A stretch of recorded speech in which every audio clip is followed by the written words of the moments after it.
हम्म. तर ॲडिटिव्ह और मल्टिप्लिकेटिव्ह मॉडेल. तर ॲडिटिव्ह मॉडेलमध्ये आपण काय करतो, हे चार जे आपल्या गोष्टी आहेत, चार कंपोनेंट्स आहेत टाइम सिरीजमधले, टी, सी, एस आणि आय यांचं ॲडिशन करतोय आणि त्यावरनं आपण एस्टिमेट करतोय की टोटल ट्रेंड काय येणार आहे. कारण चारही गोष्टी कन्सिडर केल्या तर आपल्याला काहीतरी एस्टिमेट करता येईल ना. ठीक आहे, पण तुम्ही जर बघायला गेला तर एवढं लॉजिकल वाटत नाही. कारण ह्यामध्ये आपण ॲझम्पशन काय करतो, जेव्हा आपण दोन गोष्टींचे ॲडिशन करतोय तेव्हा आपण ॲज्युम करत असतो मॅथमॅटिक्समध्ये की या दोन गोष्टींना एवढ्या रिलेटेड नाही, म्हणजे एकमेकांवर काय परिणाम होणार नाही. ठीक आहे, पण ऍक्च्युअलमध्ये कसं असतं, या गोष्टींचा एकमेकांवर परिणाम होत असतोय, सेक्युलर ट्रेंडचा सायकलवर किंवा आणि मागं पुढं. तर त्यांचं मल्टिप्लिकेशन करणं जास्त लॉजिकल आहे. म्हणून मल्टिप्लिकेटिव्ह मॉडेल जे आहे खाली, त्याच्यामध्ये आपण काय करतो, त्यांचं मल्टिप्लिकेशन करतो, T into C into S into I. ठीक आहे, आणि मल्टिप्लिकेशन मॉडेलच त्यामुळे सगळीकडे वापरलं जातं. ठीक आहे. आता याच्यामध्ये तर हे एक तुमचं हां आय टी सीचीच प्राईज आहे माझ्यामती कुठली, हां आय टी सीची प्राईज आहे. तर टाइम इथं तुम्ही एक्स ॲक्सिसवर लावलाय आणि प्राईस तिथं वाय ॲक्सिसवर लावलाय, आणि ओव्हरऑल लॉंग टर्ममध्ये तुम्हाला काय दिसाली की सेक्युलर ट्रेंड तुमचा डाऊनवर्ड्स आहे. हे नी मधनं सायकल आल्या किंवा सीझन आले, सीझन तर नाही याच्यामध्ये, वर्षांचं तर नाही हा डाटा काय, पण तरी पण इरेग्युलर मुवमेंट दिसते तुम्हाला. पण सेक्युलर ट्रेंड जर बघायला गेला तर तो डाऊनवर्ड्सच आहे. ठीक आहे. तर हे झालं. आता जीडीपी ग्रोथ रेट बघा इंडियाचा 2010 पासून ते 2020 पर्यंत दिलाय. तर 8, 5, 6, 7, 8, 6, 6, 4, 7 कोविड इयरमध्ये कमी होता, कारण कोरोना आलेला त्यामुळं. तर जर तुम्ही ह्याला ग्राफवर प्लॉट केलं तर तुम्हाला काय दिसेल की हे सायकल्स आहे, ही सायकल आहे, कमी ग्रोथची सायकल आहे, परत ग्रोथ वाढली, तर परत ग्रोथ कमी आली, इथं डीप झाली एकदम, परत वाढली. ठीक आहे, तर हे सायकलमध्ये जात असते. आणि सेक्युलर जर तुम्ही ट्रेंड काढला तर GDP growth rate over the period of time कमी कमीच यायला लागलाय. ठीक आहे. म्हणजे ग्रोथ आहे पण ग्रोथ रेट कमी आहे. समजलं तुम्हाला, ग्रोथच आहे. म्हणजे मागच्या वर्षी 100 कन्झम्पशन झालं, 100 युनिट्स, 100 लॅपटॉप कन्झ्युम झाले, विकले गेले. तर नेक्स्ट इयरमध्ये पहिल्यांदा 110 व्हायचं. ठीक आहे, मग त्यानंतर 116 व्हायला लागलं, त्यानंतर 115 व्हायला लागलं, 112 व्हायला लागलं, सॉरी 116 व्हायला लागलं, मग 117, म्हणजे ते वाढायला लागले पण कमी स्पीडनं वाढायला लागले असं मला म्हणायचं. ठीक आहे, मग तेच आपल्याला नको आहे. कारण ग्रोथ तर होत असते प्रत्येक ठिकाणी. अमेरिकेमध्ये पण ग्रोथ आहे, अमेरिका पण डेव्हलप कंट्री आहे, त्यामुळे तिथं ग्रोथ तरी पण ग्रोथ करते ती आश्चर्याची बाब आहे. मुव्हिंग ॲव्हरेज, तर आपल्याला या टॉपिकमध्ये काय काढायचं आहे, मुव्हिंग ॲव्हरेज काढायचं आहे. तर मुव्हिंग ॲव्हरेज काय असते की हे ॲव्हरेज आहे ऑब्व्हियसली, 3 वर्षांचं, 2 वर्षांचं. 2 वर्षांचं घेत नाही नॉर्मली, 3 वर्षांचं घेतोय, 5 वर्षांचं घेतोय, 4 वर्षांचं पण घेऊ शकतोय. त्याचं ॲव्हरेज घ्यायचं आणि ते रोल करत राहायचं पुढे. ठीक आहे, आता उदाहरणार्थ एक्सप्लेन करतो इथं. आता एका कंपनीचे सेल्स आहे तिथं इयर वाईज 88 पासून ते 2013 पर्यंत. मग आता मला ह्याचा ग्राफ काढायचा असला तर काय होणार, प्रत्येक गोष्ट मला प्लॉट करायला लागणार. प्रत्येक गोष्ट प्लॉट केल्यावर माझा ग्राफ जो आहे तो एकदम असा वर खाली होणार ना. मला स्मूथ जर ग्राफ पाहिजे, एकदम स्मूथ पाहिजे, तर what I will do, I will get a moving average. जेवढा स्मूथ पाहिजे तेवढं जास्त वर्षांचा मला मुव्हिंग ॲव्हरेज घ्यायला पाहिजे. ठीक आहे, म्हणून मी काय केलंय, तर सपोज आता 5 वर्षांचं मुव्हिंग ॲव्हरेज घेतलं. तर 5 वर्षांचं मुव्हिंग ॲव्हरेज जर घेतलं मला, तर 1, 2, 3, 4, 5 हे पहिले 5 आकडे आहेत, त्यांचे ॲडिशन करून त्याला 5 डिवाइड करायला पाहिजे, कारण 5 वर्षांचं मुव्हिंग ॲव्हरेज आहे. 1 पॉईंट मला मिळाला. ठीक आहे, किती आले, 1, 2, 3, 4, 5चं ॲव्हरेज. ॲव्हरेज किती येणार आहे, 3 येणार आहे ॲव्हरेज.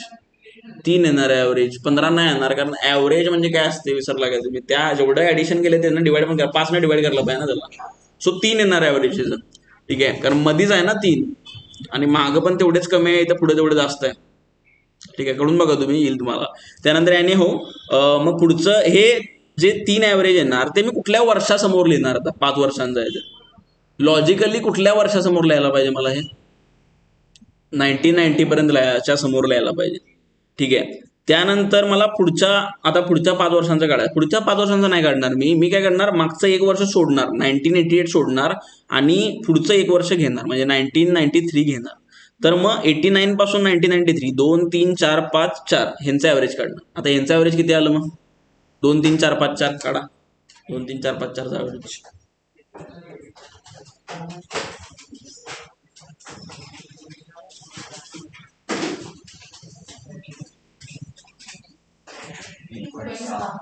3.6 आलं. मग 3.6 मला अजून एक पॉईंट मिळाला, 3 मिळाला, 3.6 मिळाला. आता परत पुढे जाणार, अजून एक मागच्या वर्ष काढणार, 89 काढणार. ठीक आहे, आणि पुढे अजून एक ऍड करणार 94 पर्यंत, त्याचं काढणार. मग हे करत राहणार, शेवटपर्यंत करत राहणार. मग शेवटी काय होणार, शेवटी हे 2011च्या समोर काहीतरी लिहायला मिळेल मला, म्हणजे 2009, 10, 11, 12, 13. ठीक आहे, यांचा ऍव्हरेज मिळेल मला. पण 12ला आता पुढे आकडेच राहत नाहीत, कारण पुढे मला 2 आकडे असले तर मी त्या गोष्टीचं लिहू शकतो. त्यामुळे इथं काय येणार नाही, इथं काय येणार नाही. जसं पहिल्या 2 वर्षी काय आलं नाही, 88 89ला काय आलं. ठीक आहे, आता हे थिओरिटिकली सांगितलं मला डायरेक्ट. तुम्ही आता बघा त्यांनी कसं केलंय ते. आता यांनी 7 इयर्स घेतले. ठीक आहे, तर 7 इयर्स त्यांनी कसं घेतलंय, 88 पासून 88 89 90 91 92 93 94, म्हणजे लिहिणार कुठं 7 इयर्स म्हणजे मधल्या आकड्याला, म्हणजे चौथ्या आकड्याला मला लिहायला पाहिजे, म्हणजे 91च्या समोर त्यांनी लिहिलं. ठीक आहे, आता 1 2 3 4 5 4 3, आता हे जी टोटल काढा 1 2 3 4 5 4 3 किती येत्या, आणि त्याचा ऍव्हरेज काढा.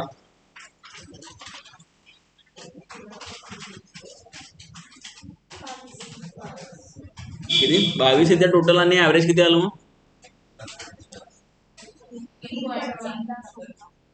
7 आकडे असल्यामुळे 3.14 आहे.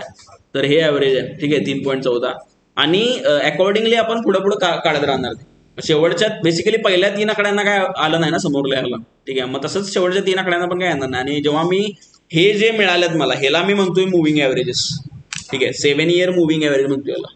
मग ते जेव्हा मी ग्राफवर प्लॉट करणार, ठीक आहे, तर मला ग्राफ कसा दिसणार मग, म्हणजे ओरिजिनल माझा ग्राफ जो होता तो असा आहे, वर खाली सायकल सकट. आणि 7 इयर मुव्हिंग ऍव्हरेज काढल्यावर मात्र एकदम स्मूथ आहे, कारण ऍव्हरेज आउट केला ना त्यानं पूर्ण गोष्टींना. त्यामुळे मधल्यामधून जातोय तो आणि स्मूथ आहे. ठीक आहे, काय खड्डे बिड्डे नाहीत त्या. ठीक आहे, तर ह्याच्यासाठी आपण वापरतोय मुव्हिंग ऍव्हरेज, की ऍक्च्युअल मध्ये ट्रेंड काय आहे ते कळण्यासाठी. ठीक आहे, आता ह्याच्यामध्ये आता एक प्रोडक्शन डेटा दिलाय त्यांनी, आणि काय सांगितलंय, अजून काय सांगितलंय का बरं, 3 or 5, तुम्ही कितीचं घ्यायलाय सांगा. ठीक आहे, चला मग आपण हे जवळ काढूया. 3 इयरली 5 इयरली काढूया. चलो,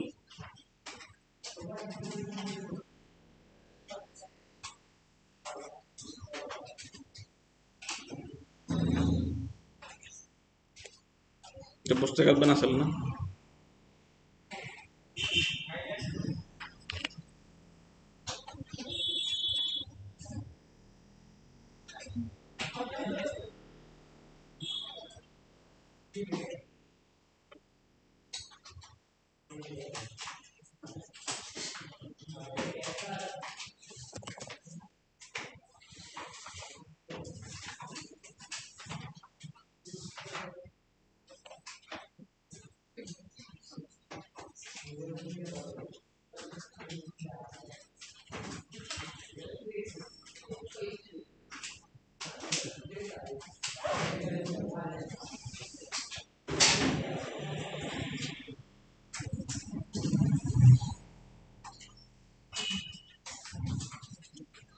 परीक्षेमध्ये याच्यावर प्रॉब्लेम येणार, काय येणार, कुठल्या तरी एका वर्षासमोर काय येणार ते विचारणार. ठीक आहे,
असं 2 7 10 12 9 13 15 18 15.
ठीक आहे. तर पहिल्यांदा 3 इयर काढताना पहिल्या 3 वर्षांची टोटल घेतली. 3 वर्षांमधलं मधलं जे वर्ष आहे 96 त्यासमोर टोटल लिहिली. त्या टोटलला ॲव्हरेज काढलं 19/3 6.33. सिमिलरली पुढच्या 3 वर्षांचं म्हणजे मागचं 1 वर्ष सोडलं 95, पुढचं घेतलं 98 म्हणजे 96 ते 98 टोटल काढली 24, त्याचं ॲव्हरेज काढलं 8. आणि similar thing we keep doing till last. त्यामुळे 2013 समोर काय येणार नाही, 95 समोर काय येणार नाही. ठीक आहे. आणि 5 इयरली मुव्हिंग ॲव्हरेजमध्ये सेम प्रोसेस. ठीक आहे. 95 पासून ना 95, 96, 97, 98, 99 5 वर्षांचं घेतलं. टोटल मधला आकडा 97 समोर लिहिली 34, त्याचं डिवायडेड बाय 5 केलं मी, कारण 5 इयरली मुव्हिंग ॲव्हरेज घ्यायला. ठीक आहे. So same process.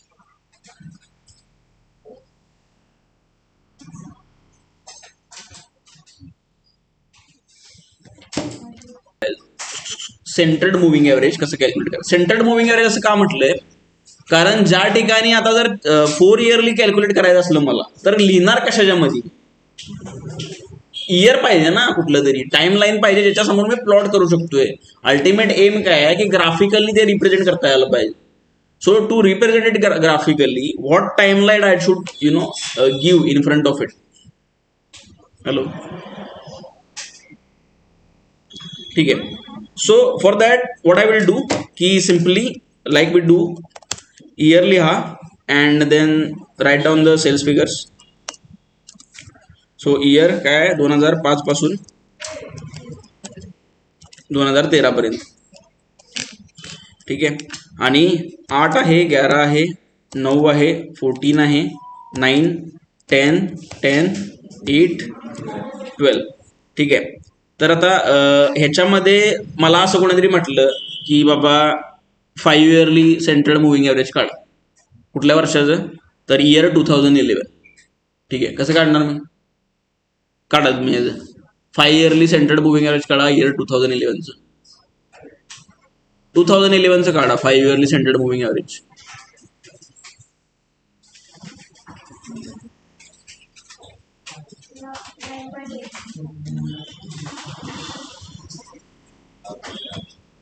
Yes. So calculate 5 yearly central moving average of 2011. ठीक आहे. म्हणजे 2011च्या समोर आपल्याला ऍड करायला पाहिजे 2009, 10, 11, 12, 13. म्हणजे 11च्या मागं 2, 11 स्वतः आणि त्याच्या पुढे 2 म्हणजे 5 झाले. ठीक आहे. तर यांना मी ऍड केलं एकत्र. ठीक आहे. आणि त्या ऍडिशनला मी डिवाइड केलं 5 न, कारण 5 इयरली मुव्हिंग ॲव्हरेज काढतो, त्यामुळे 9.8 येणार आहे. ठीक आहे. So like this questions will be asked in the exam. ठीक आहे. तर हे झालं. आता थोडासा अजून बघूया आपण की परत तुम्ही कॅल्क्युलेट करा 2005 3 इयरली मुव्हिंग ॲव्हरेज कॅल्क्युलेट. 2005 नाही येणार, कारण मागं कुठलं इयरच नाही. बरोबर. 2008चं 3 इयरली मुव्हिंग ॲव्हरेज कॅल्क्युलेट करा. 2008चं. सो 2008चं 3 इयरली कसं करणार आपण, सांगा तुम्ही उत्तर सांगा. 10. आलं काय मागं सगळ्यांना 10.66. Latest cross check it. ठीक आहे. This plus this divided by 3, 10.66. ठीक आहे. 67 इनफॅक्ट. तर हे झालं नॉर्मल वाला. आता ह्याच्यामध्ये यांनी काय सांगितले 4 इयरली मुव्हिंग ॲव्हरेज काढायला. ठीक आहे. तर 4 इयरली कसं काढणार आहे मी, हाऊ आय विल कॅल्क्युलेट. तर ह्याच्यामध्ये मला पहिल्यांदा गॅप तयार करायला पाहिजेत, कारण मध्ये लिहिणार कुठं मी. ठीक आहे.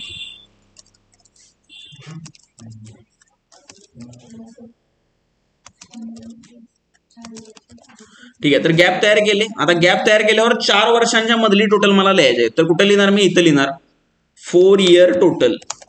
आता परीक्षेमध्ये तुम्हाला कुठे लिहायचं नाही, फक्त ऑप्शन सिलेक्ट करायचं, त्यामुळे डायरेक्ट तुम्ही टोटल करून त्याला ॲव्हरेज काढलं तरी कोण काय म्हणणार नाही. For presentation purpose I am giving year total separately. So sum करा. ठीक आहे. 4 वर्षांची 8 + 11 + 9 + 14. ठीक आहे. ते झालं. त्यानंतर 4 इयरली मुव्हिंग ॲव्हरेज. ठीक आहे. मग हे झालं तुमचं डिवाइड बाय 4. ठीक आहे. And similar thing I will repeat पुढं, त्यानंतर पुढं पुढं पुढं. ठीक आहे. अँड अगेन पुढं पुढं तर रिपीट करता येत नाही, ते काही येणार नाही. ठीक आहे. म्हणजे 4 वर्षांची टोटल मला मिळालंय का नाही मी बघायला प्रत्येक ठिकाणी, तर मिळायला लागल्या मला टोटल. ठीक आहे. 4 वर्षांची केलेली आहे मी. ठीक आहे. आता यांचं मी ॲव्हरेज काढलं 4 इयरली सिम्पल, म्हणजे यांचं 4 वर्षांचं ॲव्हरेज काढलं. आता काय करणार? एवढं करून थांबायचं नाही. आता मला टाइम लाईन नाही त्या पुढे. So what I should do logically to get this 4 years centered moving average? हे तर 4 इयरली मुव्हिंग ॲव्हरेज झालं ना. So how will I get 4 years centered moving average?